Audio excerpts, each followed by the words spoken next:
Extremist Tea Company with my friend Rob at Ursa Major. Hello. And he owns a distillery here in Fairbanks, Alaska. And so to celebrate National Cocktail Day, I thought, hey, we should come here and check out what a distillery is, because some of you who are tea drinkers might not know what it takes to make, different spirits and things like that. So do you want to describe a little bit about what you guys do here? Sure. Yeah. So we make several different spirits here. We do gin, vodka, rum, and an akavit. And we're always kind of interested in local. So we partnered with Jenny here to do what we call spiced tea. So it's a tea cocktail that we do. It's vodka based. And yeah, we use Jenny's tea in that cocktail, and we do a simple syrup that's kind of Thai spice. So there's Thai chilies in there, there's lemongrass, lime leaf, and ginger in there as well. And it's coming out pretty nice so far. And awesome. Do you mind giving us a little tour of kind of like what you guys do here?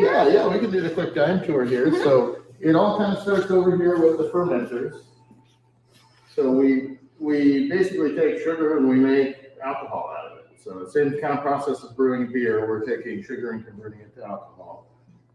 That happens here. Once we have that alcohol, then it goes to the stills, which are all over here.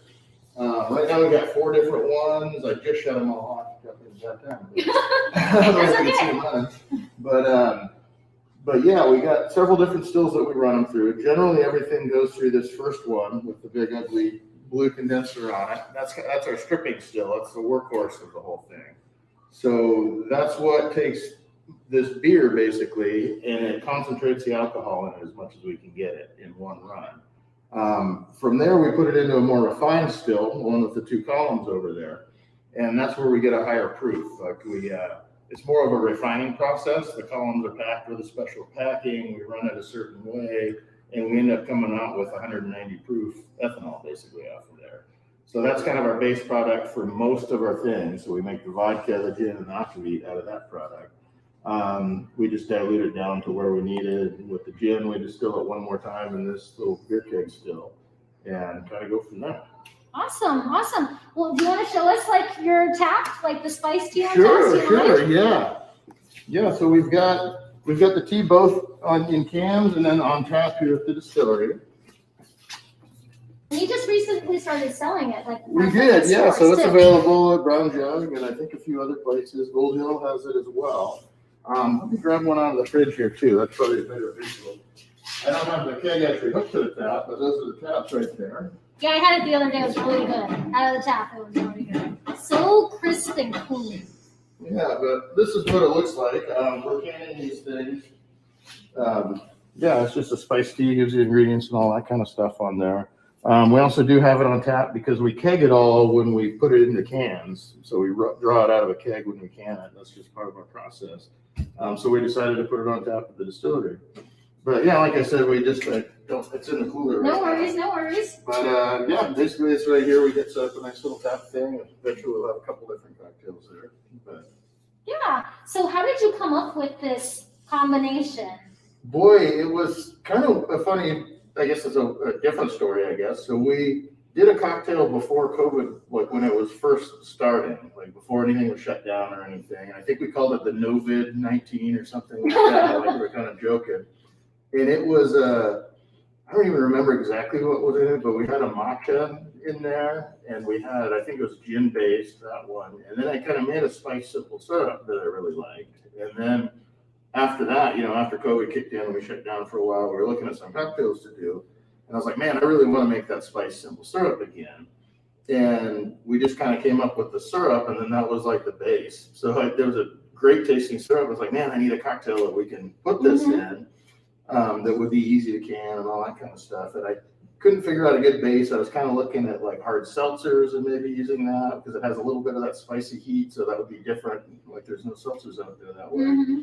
Tried a few things, nothing really worked out. And then I just kind of had the idea. I was like, tea. I bet tea would go, this would make a great iced tea kind of product. So you already tried one with matcha green tea? Yeah. Oh, interesting. Yep. It was a little different. It was something you couldn't really keg and put on tap very well, or it was more of a single You know, you actually put a little spoonful of matcha in there when you shake it up and all that kind of stuff. And Yeah. made a beautiful green little cocktail. It tasted really nice. So what is the base of this? Do you mind if we crack one open so people can see the color of it? Yeah, let's do that.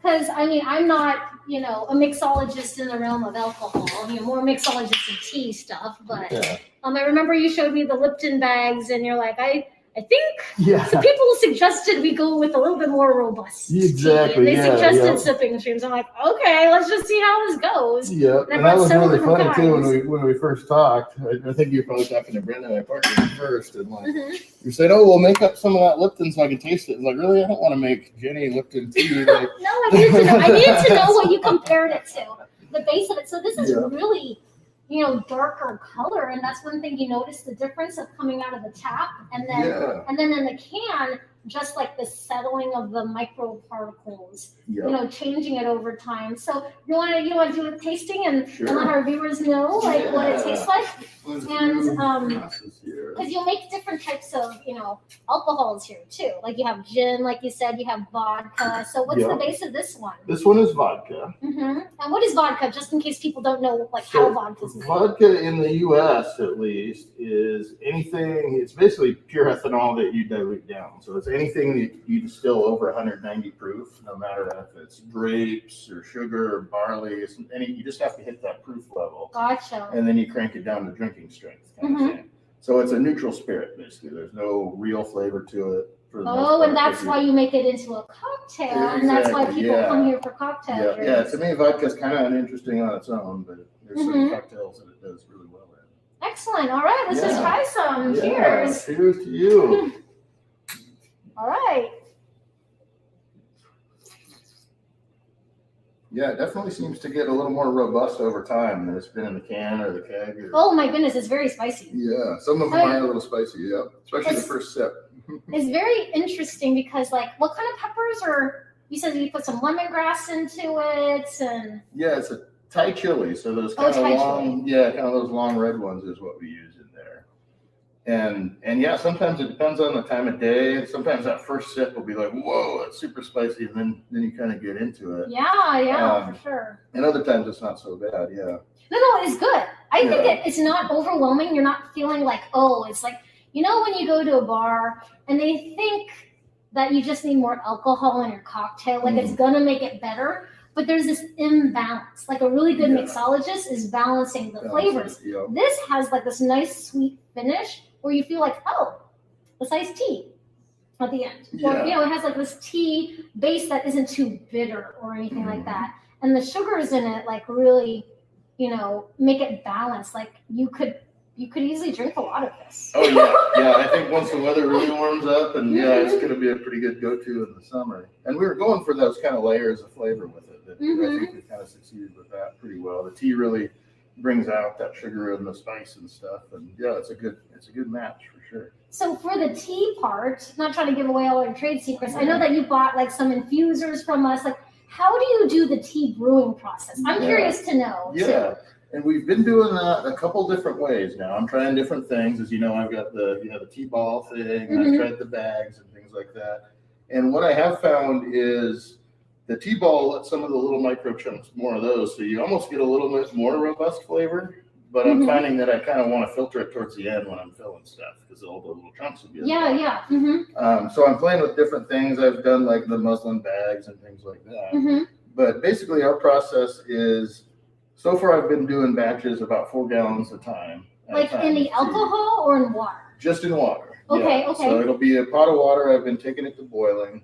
That 4 gallons, I'll do about 80 grams of tea in there. Or not about, I'll do 80 grams of tea in there. Shut it off and let it sit for 10 minutes before I take the bags out. And that seems to be pretty consistent so far with everything that way. The thing I really had to figure out was, I've never made tea on that scale before. And then like making it's one thing, but letting it cool, like it takes days to let that cool sometimes, you know, depending on, I'll put it outside, you know, and it'll barely cool down overnight sometimes if I do it late in the day. So I've worked on kind of a few processes. I've got an old steam kettle, and what I did is I made it so I could run cold water through that steam jacket, and that works really good. I ran that for the first time today. I did several batches of this. Interesting. And I could cool that tea down to room temperature below. Like I could get it to a workable temperature in about a half hour. Did you think about possibly, I mean, it might totally change your recipe, is like steeping it as a concentrate and then adding cold water on top of it? I have thought of that, but I just haven't got that far to experiment enough to make it consistent that way. Yeah, I mean, it could totally change the way that it turns out, though, because of the extraction rate with the temperatures. Yep. But that's one thing that some, like kombucha companies do, is they'll make their big batch of tea, bulk hot tea, make it a concentrate, and then dilute it with cold water to get it to cool down faster. Yeah. Are they concentrating it by boiling more water off, or are they just putting more tea? They're putting more tea in it. Okay. So then, like, if you did the 80 grams, then it would make twice the amount of, if you did 80 grams times 2 in that batch, you'd need twice as large of like a vessel for twice as much volume. Yeah. Then you'd add the other gallons on top of it. Oh, okay. It's just an idea.